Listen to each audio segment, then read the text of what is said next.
دیکھو فوج میں آفیسر رینک جتنا اوپر ہوتا چلا جائے گا نا تو اس کی تعداد اتنی کم ہوتی چلی جائے گی. لیفٹیننٹ بہت زیادہ, کمیشن آفیسر سب لیفٹیننٹ سے شروع ہوتا ہے, تو سب لیفٹیننٹ سب سے زیادہ, پھر اس سے کم لیفٹیننٹ, پھر اس سے کم میجر, میجروں کی تعداد اور کم ہوتی ہے نا, پھر کرنل اس سے بھی کم.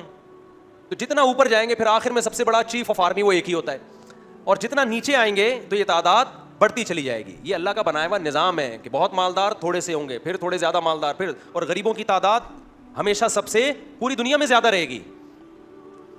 اور جس کی تعداد سب سے زیادہ ہے آپ ان کو برا بھلا کہنا شروع کر دو تو اس کا مطلب کھوپڑی صحیح کام نہیں کر رہی ہے.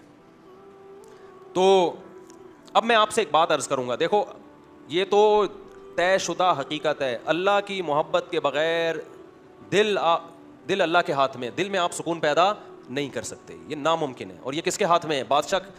بادشاہ نے کنٹرول کس کا کیا ہوا ہے؟ جسم کے بادشاہ, کائنات کے بادشاہ نے کنٹرول رکھا ہوا ہے جسم کے. اللہ کہتے ہیں کہ تو جو مرضی کر لے, خوشیوں کے جتنے اسباب اختیار کر لے, دل کس کے ہاتھ میں ہے؟ میرے ہاتھ میں, جب چاہوں گا گھما دوں گا. تبھی آپ نافرمانوں کا دیکھو, کہہ رہے ہیں یار کوئی ٹینشن کی وجہ ہی نہیں ہے, پھر بھی پتہ نہیں کیا مصیبت ہے یار, ایک لاشعور میں ایک عجیب سا خوف ہے, ہر وقت ایسے رہتے ہیں. یہ تو وجہ کیا؟ اللہ تعالیٰ جدھر کو چاہے گھماتے رہتے ہیں اس کو. اللہ کہتے ہیں ٹھیک ہے تو زور لگا لے. جیسے کسی ڈاکٹرس کو نے آپ کو دوا دی, آپ ڈاکٹر کی دوا نہیں لے رہے, آپ کہہ رہے ہیں میرے پاس ایک نسخہ ہے میں وہ کوٹ کے بناؤں گا. اب ڈاکٹر کہہ رہے بھائی اس میں یہ تیرے جو نسخہ ہے نا دیسی, اس میں یہ نقصان دہ چیز ہے, یہ نقصان دہ چیز ہے, ڈاکٹر حکیم سب منع کر رہے ہیں, آپ نے کہا نہیں, تو وہ کیا کہیں گے؟ ٹھیک ہے بھائی تو بسم اللہ کر, تجربہ کر کے دیکھ لے, لیکن مرے گا تو میرے پاس نہیں آنا. یہی ہوگا کہ نہیں ہوگا؟ تو اللہ میاں بھی کہتے ہیں ایک کامیاب زندگی کا نسخہ میں نے بتایا ہے, لیکن تم میرے بتائے ہوئے طریقے پہ یقین نہیں کر لے, اخبل طریقہ اختیار کر رہے ہو. اللہ کہہ رہے ہیں پھر ٹھیک ہے اختیار کر لو. دل کس کے ہاتھ میں ہے؟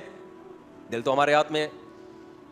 آپ کا بچہ غیر قانونی طریقے سے سعودی عرب بھاگا کسی کمپنی میں جاب کے لیے, آپ نے منع بھی کیا, ڈنکی لگا کے گیا, منع کر رہے ہو نہیں جا رہا, ہر طرح سے سمجھا دیا, آپ سے ناراض ہو کے نہیں جی نہیں ماننی باپ کی. کمپنی جہاں جا کے جاب کرنی ہے اس کا اونر آپ کا دوست ہے, تو آپ کیا کہتے ہیں؟ ٹھیک ہے چلا جا بھائی, کمپنی کس کے کنٹرول میں ہے؟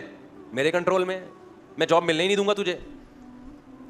تو اللہ میاں بھی کہتے ہیں تم سکون اور خوشیوں کے جتنے اسباب اختیار کر لو. اسباب اختیار کر سکتے ہو, جہاں سکون آئے گا جسے دل کہا جاتا ہے وہ کس کے کنٹرول میں ہے؟ وہ میرے کنٹرول. میں جدھر کو چاہوں گا گھما دوں گا. ساری اسباب ہو کے بھی خوشی نہیں ملے گی تمہیں. اب میرے بھائی ایک بات یہ طے ہو گئی ہے نا, میں ہمیشہ اس ٹاپک پر بیان کر کے آخر میں جو اصل موضوع ہوتا ہے اس پہ ٹائم ہی ختم ہو جاتا ہے. کتنا ٹائم ہو گیا؟